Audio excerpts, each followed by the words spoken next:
out. Is it gross? Really? It's so gross out. Yeah, it's really, gross? really gross here. What do you mean gross? It's really humid.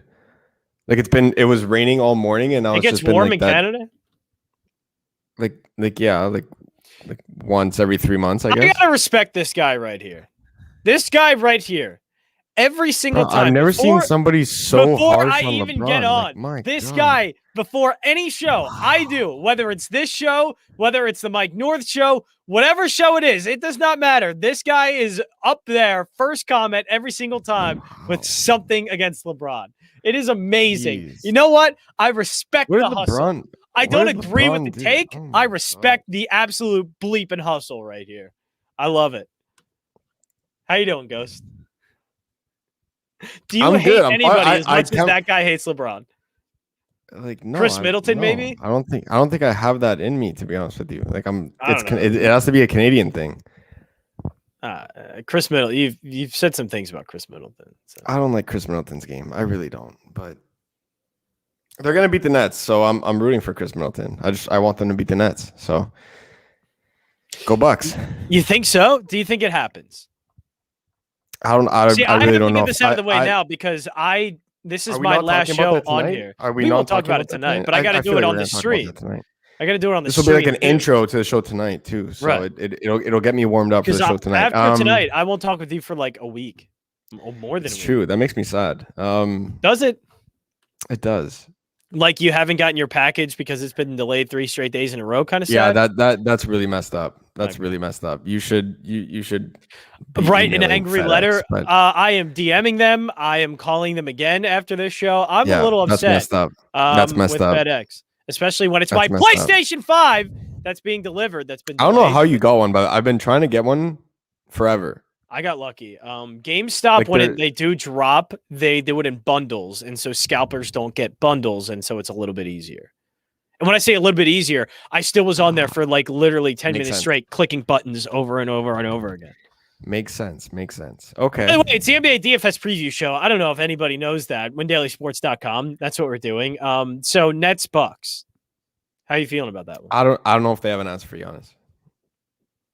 Dude, they do. Bucks have an answer for Durant and Giannis, Irving and Drew Holiday. Harden.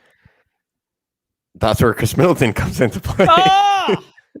Really? You need I would love to see Devi in this series, but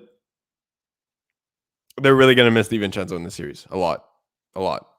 It's gonna be more impactful than some people think. I'll leave it at that. It's it's gonna be tough without Dante DiVincenzo. Yeah, it'll be very tough. It really will because he was the athletic guard that they needed. Yeah, he has that capability to be able to guard the perimeter, and you need that. Personally, again, I'm no NBA coach, but I would put Drew on Harden and take my chance with Chris Middleton on Kyrie. I agree with that because the offense kind of runs through Harden. You need Drew on ball. You can't. Exactly. I don't want to say wasting, but like that's the wrong word to use. But you know what I mean when I say that. You can't be wasting Drew Holiday on off ball perimeter defense. You need him on the ball. So, I would put Drew on Harden. Giannis 1-for-1 on KD. It's time to sack up, play 1-on-1 on KD on both ends of the floor, and then you gotta hope Chris Middleton play. I'm like laughing as I say it. Wow, gotta hope Chris Middleton's able to at least What's keep wrong with Kyrie Chris at Middleton? bay. Poor Chris Middleton. Always. No, not poor Chris Middleton. He signed a 5-year, $153 million contract. Far from poor mind. Chris Middleton. Yeah, no, Chris Middleton's gonna be all right. Far from poor Chris Middleton. He's doing just fine. But that's the trio. Is Brook Lopez gonna play like he did in round 1? If he is. Are they going to be able? They're going to have to score, right? Like no matter what, the Bucks can match up, but still, no matter what, the Nets are going to put up points. Can the Bucks shooting? I mean, it didn't carry them through the first round, but the reason why they dominated was because they were just hitting a bunch of shots from the perimeter. Can they continue that? Right? I think they can. I think they can if they're able to do that against Miami's defense. Like, okay, Miami didn't play the best version of their own defense, but they're still a good perimeter. Miami's worst defense was probably like all season was probably what you saw there in round 1. quite the time to be able to do that, and it's still better than Brooklyn's best defense. Yeah, it's still better. Like if I even want to call it defense, they'll just outscore you. That's the way. That's their game plan. They will outscore you on and. Durant's dropping 30 plus, Harden's dropping 30 plus, and then Kyrie can drop 30 plus. Like these three guys can combine for 90 points every single night. But the issue there is that I really do think that they're suffering with their supporting cast. Bruce Brown played so bad. I like Nick Claxton's game, but going up against Brook Lopez, like he's been there, done that. There we go. Oh, sorry, connection went out. Oh, okay. There we go. They're there. Hello. Yeah. So whatever you just did Bruce Brown been playing so bad, and I like Claxton off the bench, but again, it's can he match up against Brook Lopez? Like he's been there, done that. Like I don't know if he really can. And then are the Bucks maybe even if the Bucks don't win it, do you think they're going to give a blueprint to how to possibly beat the Nets because they have for Philly, absolutely. Exactly. That's what I mean. Because I think the Bucks don't have the advantage here of kind of we sort of know what the Nets look like, but they haven't been challenged in the paint because nobody in Boston was going to do that. Nobody in Boston. So Boston didn't have the players. So this is the first time we're going to see the Nets having to deal with somebody inside the paint that can guard them and good perimeter defenders as well. Like this is the first time I think we're really going to see what these three actually look like against a team that can challenge them in ways that they haven't been challenged before this season. And that's the thing. And you look at, whether no matter how dominant they were in round one, they dropped the game to Boston. That's the truth. Yeah, they did. And they looked terrible game one. And I'll correct that by saying that they dropped the game to Jason Tatum. They let Jason Tatum beat them in a game. And if you're telling yourself that Giannis can't do that, you're wrong. Like you need to believe that Giannis can do what Jason Tatum did. It's like, okay, he can't score in the same way, but he could score in other ways that Brooklyn's even worse at defending. Yeah. Jason Tatum hitting these turnaround jumpers, like Kevin Durant could get in his face. The guy has the wingspan of an octopus. Like, right, he got up in Jason Tatum's face every single shot. Giannis doesn't have to do that. He'll run you over. Yeah. Who's stopping a 6'11", like 260-pound Giannis Antetokounmpo? Kevin Durant's not getting in front of him. I could guarantee that. It's not happening. Blake Griffin. Like it's just and then you look at what Jason Tatum is Blake who Griffin did Jason Tatum have around him? Like Blake Griffin's a huge liability. I was about to say like he is. Who's he going to switch on to? Nobody. I have no idea how they're going to use him, especially defensively. I have no idea. If they're playing, the only thing that you got to hope that you have to play into Milwaukee's game on defense, and that's the worst strategy that you can do, but it's the best of the worst strategies, is that you have to play into Milwaukee's offensive game, and you got to hope that Brook Lopez is floating around the outside.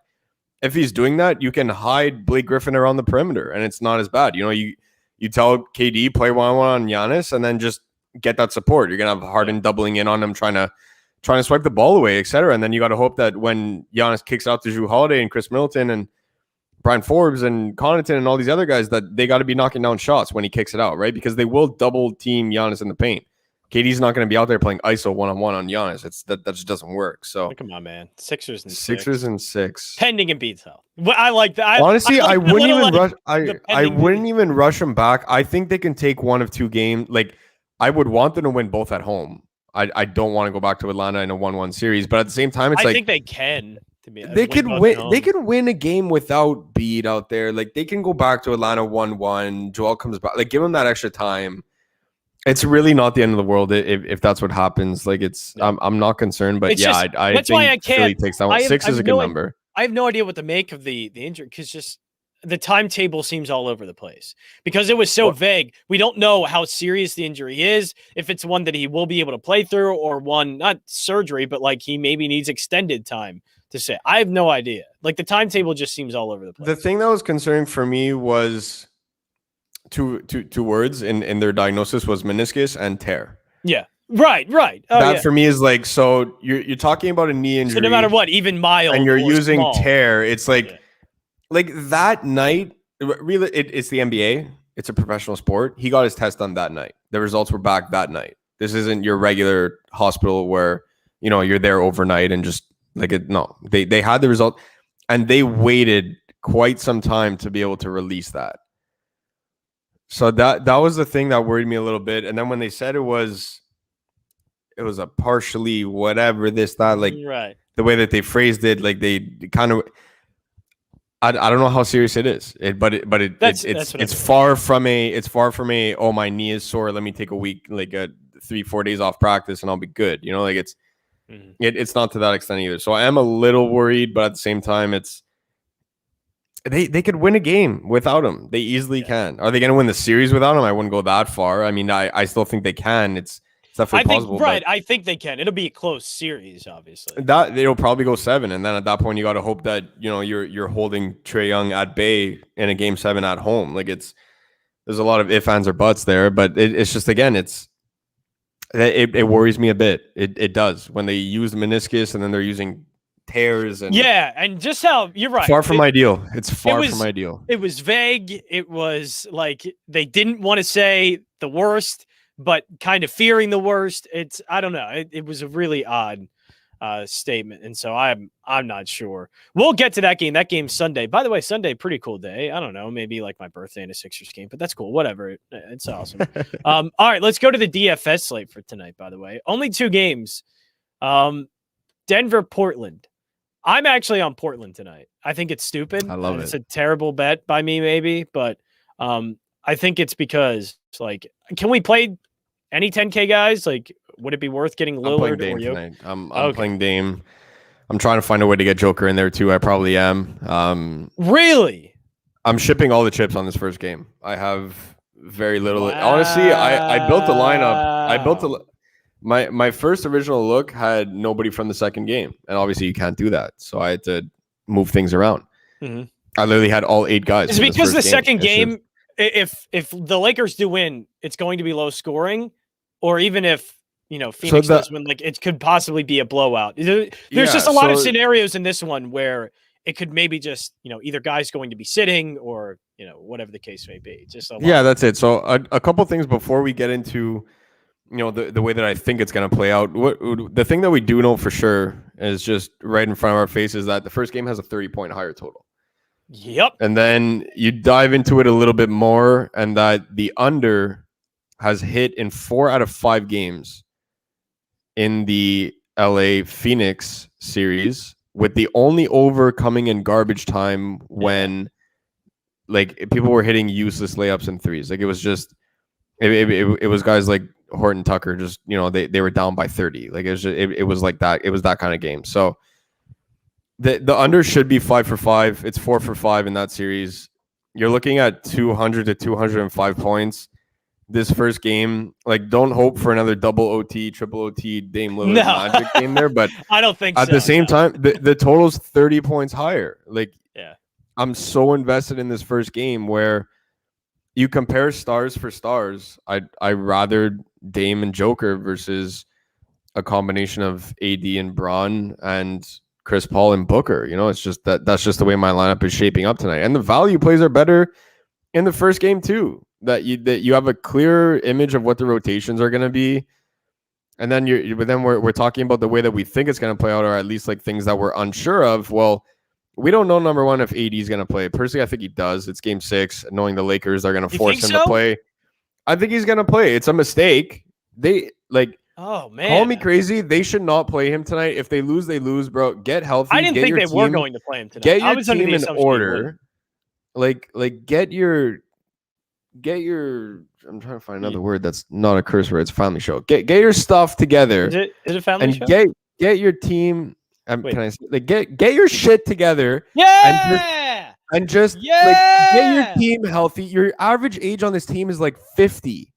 Okay, like just LeBron's old. AD hasn't been off the injury report since like his days at Kentucky. Like, just like that's not fair. Come on, you gotta be like realize that. You know what? I'm not saying pack it in. That's not what competitive sports are. That's certainly not what professional sports are. But just you gotta realize when, bro, you know what? They're trying to ship all in, and they got a 3-6 off suit, and the other team's holding a pair of aces. Like, bro, you're outmatched. It's not working out. You're trying to grind these guys in, like, and then okay, AD plays tonight, they win. Is he going to be healthy to play Game 7? Is he even going to be okay to play in 2 days from now? We're not talking about, this is a 4-game sweep and, oh my God, he has ample time to get ready like Joel did. Joel Embiid's had like a week to heal and this and that. Bro, they're playing in 2 days. And then if they somehow win Game 7 in Phoenix, they're going to play 2 days after that. Like, their guys are not healthy. It's just, I don't know.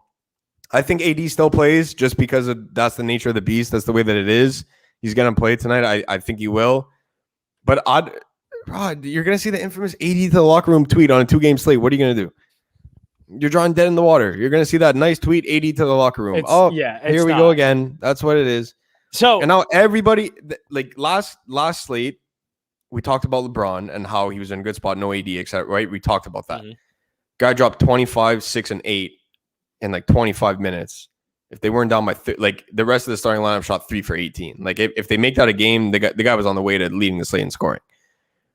And now that AD is possibly playing in this game, likely to play in this game, people are playing him over Dame and Joker. Like it's just you got it reversed. It should have been the other way around last slate, right? So LeBron was the lowest owned stud, and now today people were realizing like, oh man, he dropped 25, 6, and 8 in like 25 minutes in a Game 6 elimination game. He's going to do that again. Like, but now AD's playing. Like, why?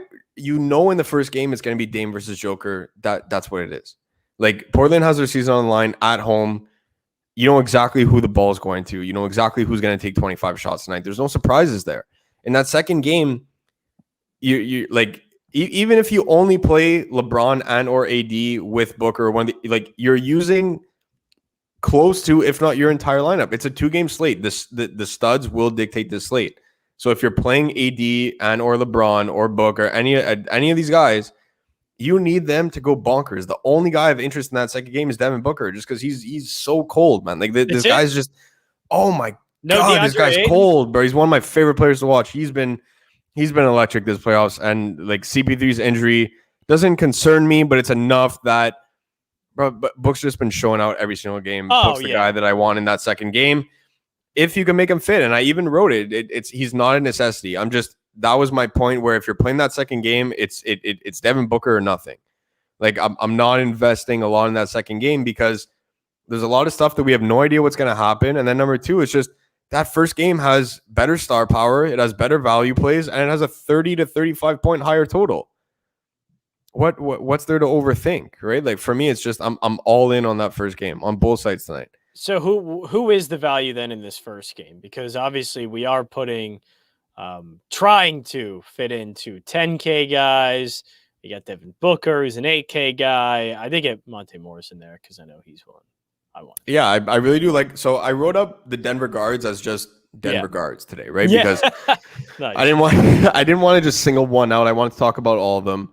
And all of them being 3 of them, I'll make it sound like it's a herd of Denver guards. Like it's literally just 3 guys. But so you mean Austin Rivers? You got Austin Rivers, Monte Morris, and Campazzo, right? So the one thing that has been consistent with Campazzo is that his minutes have been trending down, and they've been taking him out a lot earlier than they used to because of how well Monte Morris and Austin Rivers plays.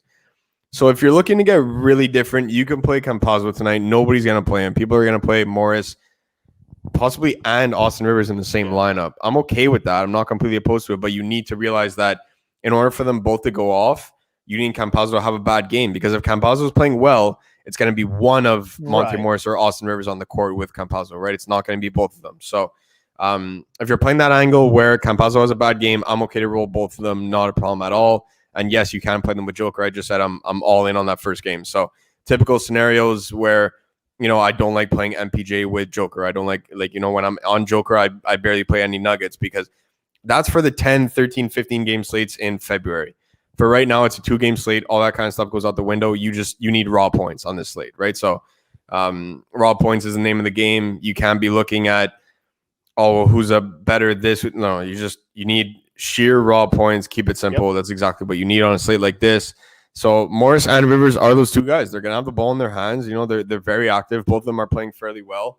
And you saw in that overtime game that they were on the court the entire time. In a double OT game, Campazzo only played 20 minutes. Right? So that pretty much says it all about the way that they're heading into this possible closeout game and moving on to game 2. So I do like both Morris and Rivers. Rivers is definitely one of, if not a lock on FanDuel, as crazy as that sounds. There's probably only 3 shooting guards I would play on FanDuel today, and that's Booker, McCollum, and Rivers. And because I want, a fair amount of studs on there too, you can't play Booker with McCollum. You can. It's just for the build that I want to. I'm likely just locking in Austin Rivers and then rotating in one of Devin Booker or CJ McCollum. I love it. So we do like Denver guards. What about the Portland side of things? Since we like this game so much, obviously we like probably both teams. So what about the Portland side of things outside of Dame? So Dame is my number one guy on the entire slate. Yep. And then I would put Nurk over CJ today. The foul trouble really bothers me and it gets me irritated, but it's just that's the name of the game when you're going up against Joker. They need Nurk on the floor tonight. So I'll take Nurk over CJ because if CJ's taking shots, I mean Dame isn't, and I'm drawing dead anyways, regardless. So just using game theory there.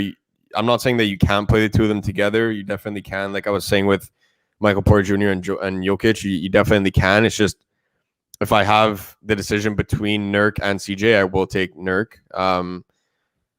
Then after that, I'm skipping Norman Powell. Rocco is that guy again. He's a track star, but he's going to be out there for 40 minutes. And I do like Melo off the bench. I really think that Melo has a game. Like this is a game that Carmelo Anthony is built for. He's that guy. So I do like Melo off the bench. That's my entire Portland player pool. Like there's nobody else that I'm touching. I'm not diving deep into the rotation. I don't expect more than a 7-man rotation with Anthony Simmons being that 7th guy. I'd be shocked if we saw more than like 5 minutes of Enes Kanter tonight or Hollis Jefferson at all. So, Rondae Hollis Jefferson, I can't get there at all. Like he's gonna get 5. Like between him and Kanter, they're probably looking at 5 minutes combined, just to take Nurk off the floor to keep him out of foul trouble, and that's about it. So Melo's my guy off the bench, and I do like Dame and Nurk. CJ just gets the short end of the stick. I'm okay to play him just because again you need raw points, right? So if it comes down to CJ and Booker or, like one of those two guys and you like the value play better that fits with CJ McCollum, it's raw points, the theories of a 15-game slate go out the window like this. So I'm okay playing CJ with Dame, but I'm going to try to avoid it. So a couple comments or at least questions. You guys think Suns will close it out? Yes. Yes, but I'm a coward and I won't bet it just because for some reason I'm afraid. I took Suns on the money line. That's what I should do, and I think that's the right play. But I didn't post it as one of my bets. Full disclosure, I did not post that on the site because that would be a secondary bet for me, and I only post my primary like surefire ones where I'm putting a ton of money on them myself. So the Suns money line is one of my it's one of my secondary bets tonight. So I did not put it on the site, but I am betting the Suns on the money line tonight. When I saw it open up yesterday at originally I saw on some book, obviously it varies per book, right? So here we don't have FanDuel. I saw it 2.5, I think today. It went up to. So I saw like when I grabbed it last night, the Lakers were favored by 5.5. What?